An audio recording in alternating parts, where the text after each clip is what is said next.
Sige, go. May basura ako. Okay, next naman is operation on polynomials. So, yun ha.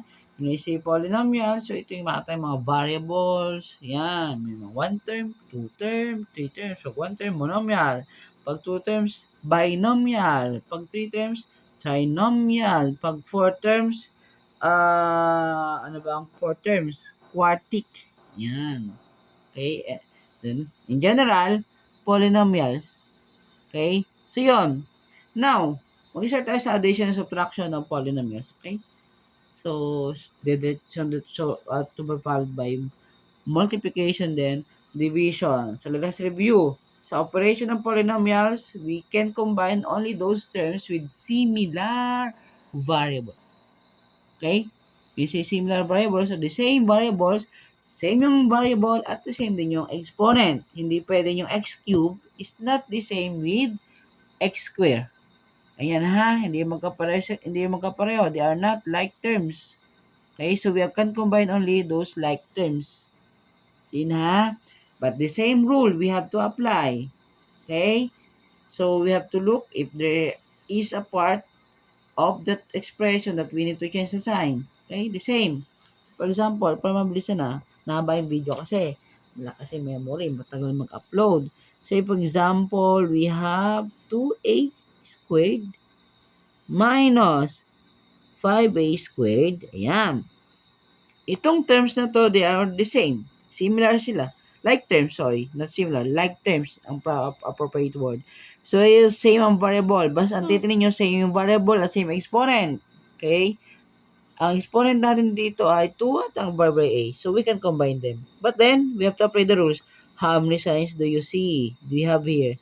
Dalawang sign. Isang positive, isang negative. So, we have to subtract. Okay?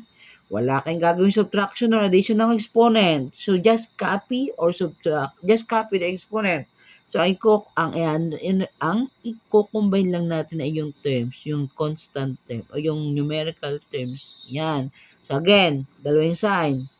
Kaya we have to subtract.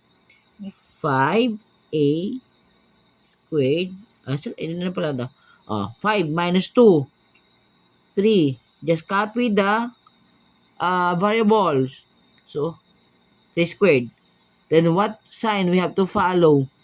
Okay. So, that is negative. Kasi mas higher yung 5. So, our answer is negative 3 squared. Okay? Take note ha, hindi na bago yung variable at hindi na bago yung exponent. Ganun lang yon, hindi na babago ang variable exponent. Okay? O, check nga natin kung tama yung sagot natin. I have to assign value of the variable. Say for example, a is 7. Tingnan natin na itong negative 3a squared is the same as with 2a squared minus 5a squared. Paano ba? So, we have to substitute. 7 ang a natin, so 7 squared minus 5 times 7 squared. Ito lang ha, to verify lang na tama ito. So, 7 squared is 49 times 2, that is 58. 49 times 2 is 98. Okay? So, 7 squared, 49 times 5. Yan. Hindi ko kaya mo ito ha. 45. 5 times 4, 24. So, ano yun? Ano ito? 245. So, 98 minus 245. So, subtract natin yung 98. So, 245 minus 98. So, that is 3. So, 7. So, ito ay 1. Then, 13. Okay? Yan. So, 137. That is negative. Okay, let's see. How about, let's counter check this. So, negative 3 times 7 squared. So, hanggang 7. Ito yun. So, 7 squared is 49. So, 3, negative 3 times 49. So, 49 times 3. So, 27. Okay, 2. 3 times 4, 12. Tama. Ano to? 27. Okay, so 3 times 4 is 12. Tama. Plus 2, 14. Kailang negative. O kasi negative 2 ha. So, negative. Negative 147. Di ba magkaiba? Kasi, mali ako. 13 minus 9 is not 3. Hindi 4. O yan, o, at least, o, negative 147. Okay tayo yan, ha? Ayan. So, tama. Ganun, ha? O, ay kung ang ginawa niyo, i-minus yung exponent. Tingnan nyo, ha? Magiging siyang 3a, a to the 0. O, mali na. Doon pa lamang, mali na. Diba? Kapag exponent mo 0, that is 1. Yun yung rule. If the exponent of any number, if the exponent of a number is 0, then it's always equal to 1 except 0. Okay? When I say 5 raised to 0, that is 1. A raised to 0 is 1, but A is not equal to 0. Yun yung restriction doon. Okay? Anyway, haba yung video kasi. Ay, memory. So, ganun lang, another example. Negative 6b cubed minus negative 3b squared plus negative 4b cubed. Ayan. Okay, again, ang rule, we can combine those like terms. When we say like terms, same ng variable and exponent. Okay, so but then we have to change this. Ano ba, please? Negative 6b cubed. Change ko na to. Plus 3b squared. Then minus 4b cubed. Bakit? Hindi na bago ang second ito yung plus. Ito minus, kaya na bago. Now, alin dyan na magkapareho ng terms or like terms? Ito lang dalawa. Kasi, same ng variable and exponent. Di ba? Ayun. I-combine natin. Ay, isa ang sign nila. So, we have to add them. 10b cubed. Copy their sign. Negative. Ito, just copy. Hindi mo pwedeng combine yung magkaiba sila ng terms eh. Ito ay square, cube. So, this is now the answer. Okay? So, ngayon, in this case, usually, a formal way to write is kapag descending yung exponent. But then, kung pwede naman, 3b squared minus 10b cubed as long as their sign is the same. So, pwede say, for example, ito yung pagkakasulat mo, 3b squared minus 10b cubed. O, pareho lang na sila. Okay? Yan. Okay na tayo dun, ha? Never add nor subtract the variable and the exponent. Okay? We are just combining their numerical part or the constant part. Okay? Ayan, ito, numerical. Yun lang yung ating kinukombine dyan. Okay, tayo dun, ha? Basta, ito. Sige na, isa pang example. Say we have negative 8 x squared y plus negative 2x cubed y minus 6x squared y. Alam niya tingnan nyo, may babaguhin ba? Wala tayong babaguhin kasi walang minus, negative. Alin na magkaparoon ng sign or alin yung like terms? Ito yung like terms. Ito ang like terms. Bakit? Kasi x squared y. So, disregard kung magkaiba yung constant nila.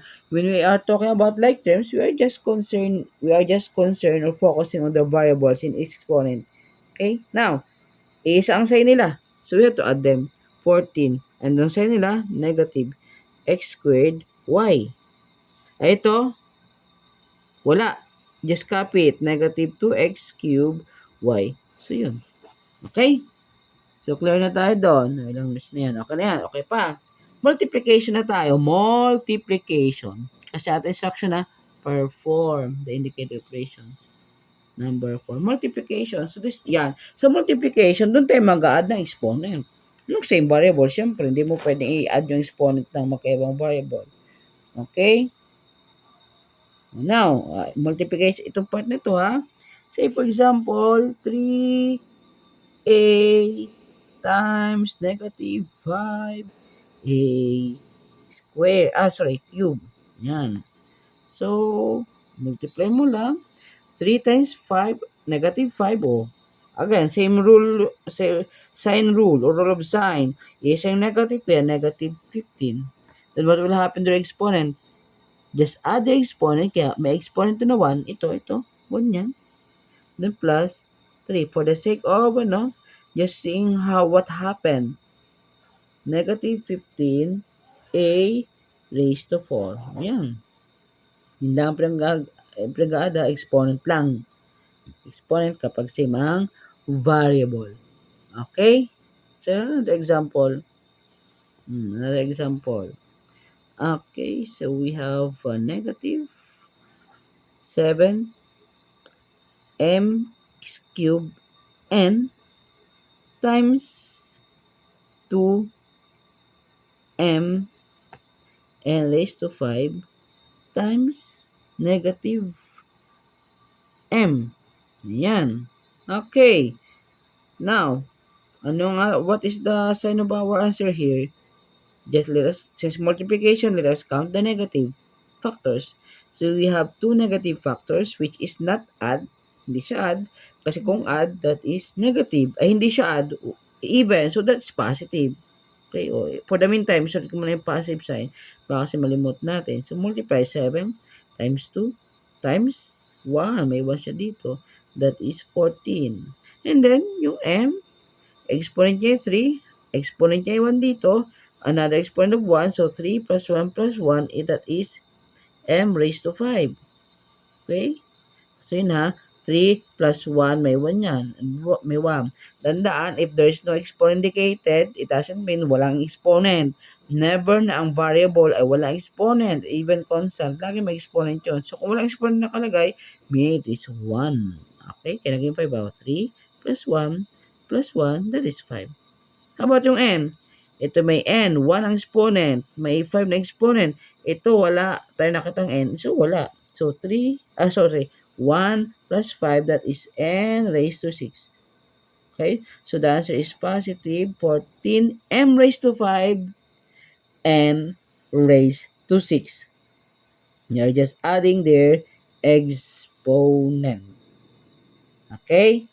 So clear na tayo doon sa multiplication. So yan. So yung ganun lang ang pag-ano ha. Next is division. Doon tayo sa ano. Doon tayo sa next page. Yan. Next page. Malapit na. 6. Division na tayo. Paano mag-division? Say for example, we have here 10. P to the 6th power divided by negative 2. P raised the power of 10. Yan. The best way to write this kind of problem is this one. So 10 p raised to 6 in fraction form divided by negative p raised to 10. Yan. Okay? Nakita nyo. Now, dito, kung sa multiplication, we are just adding the exponent. In this case naman, we are just subtracting the exponent. So, whichever is higher, whichever has high exponent, you have to subtract the smaller exponent from that bigger exponent. If the variable are the same, in this case, pareho ng variable. Sa multiplication, hindi mo yan ang exponent ng magkaibang variable. Okay? The same din dito. Ang ay susubtract mo lang is the same variable. But then we have to apply the same rule sa sign. We have one negative here, so expected that our answer is negative. Ito yun. Now, maglagay na kayo ng dito, bar or guhit. So, ito yung negative. Now, 10 divided by 2 is 5. Saan mo ilalagay siya? Dito sa taas. Okay? Sa taas. Ngayon, between dito, alin ang mas mataas? So, yung 10. So, doon mo dadalahin. Doon mo dadalahin siya. So 10 minus 6. Ayun ha. 10 minus 6. So, which is equal to negative 5 over 10 minus 6 is p raised to 4. Okay, so the answer is now negative 5 over p raised to 4. Okay? Now, ganito. Wala namang problema kung saan mo dalhin siya. Gusto nyo na ito mo lagi dalhin. Example, ito lang. Gusto mo lagi sa numerator. So, still, negative 5. Sa numerator mo dadalhin, doon ka magsusubtract. So, that is P, okay? P 6 minus 10. Ayun ha, P minus 6 minus 10, hindi 10 minus 6. No, kung 10 minus 6, dapat sa baba siya, katulad dito. Pero gusto mo sa taas, 6 minus 10. Okay? So, walang naiwan sa denominator, meaning yun ay 1.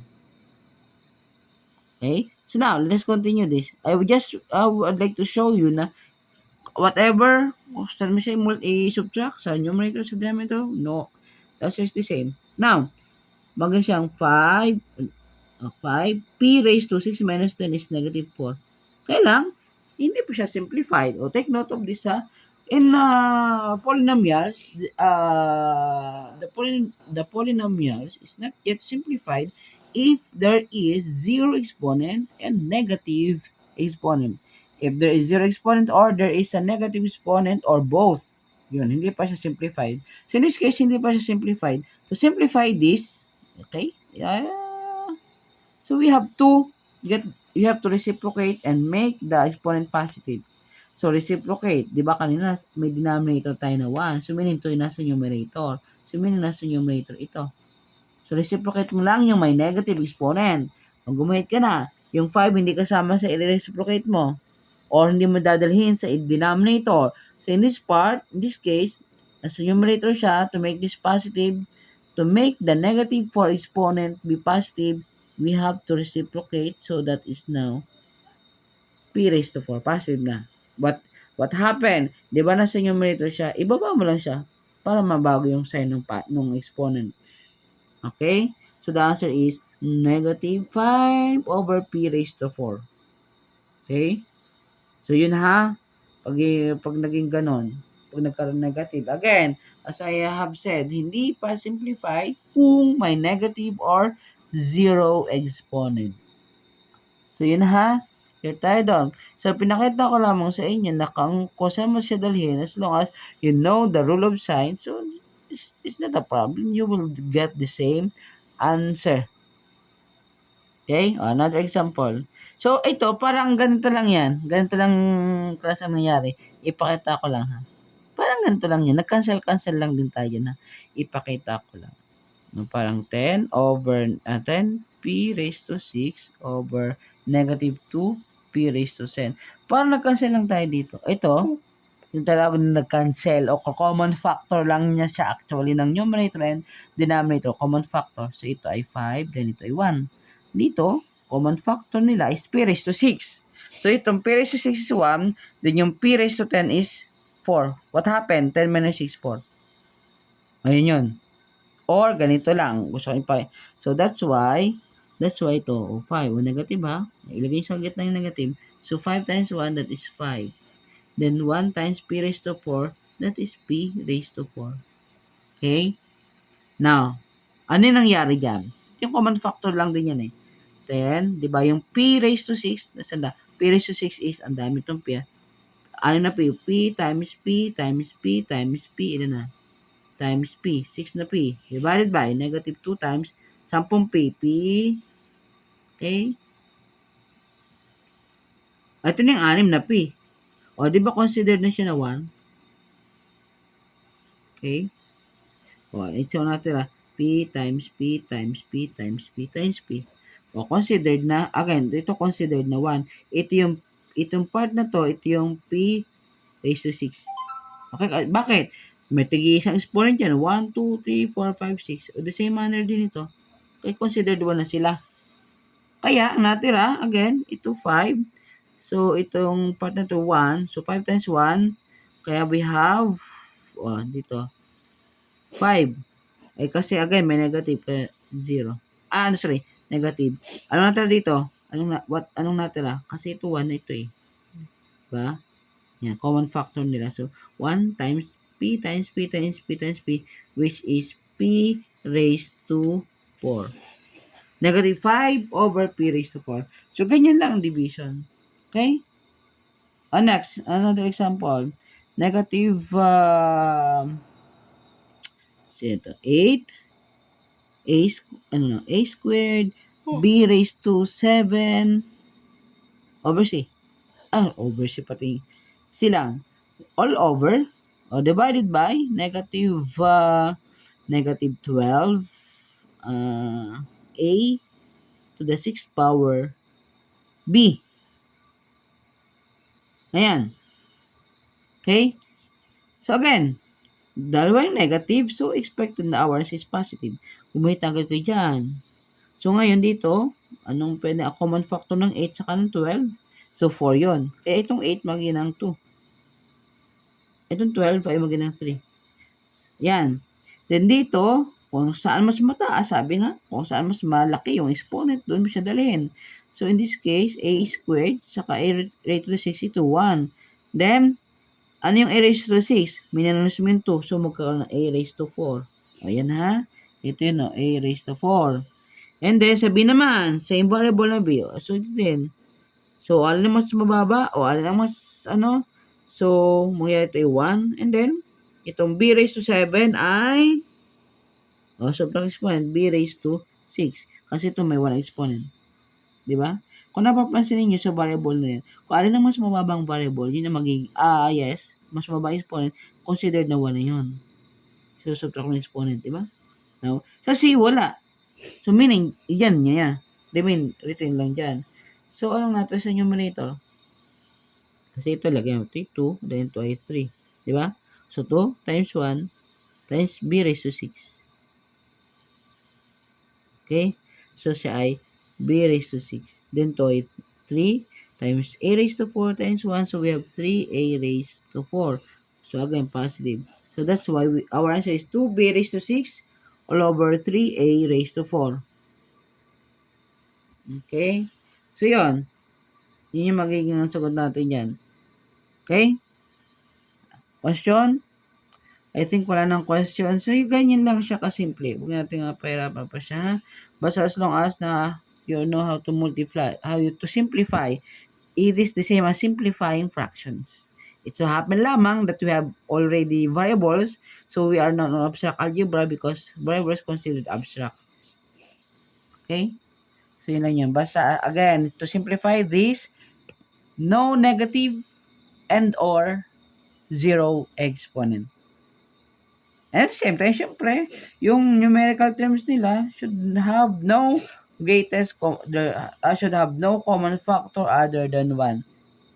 Otherwise, hindi pa siya simplified. So, in mathematics, it is best to express the answer in simplified form. Ano tayo doon? Okay, so yun. Doon tayo sa multiplication and the operations on polynomials. Okay, so yun na yun.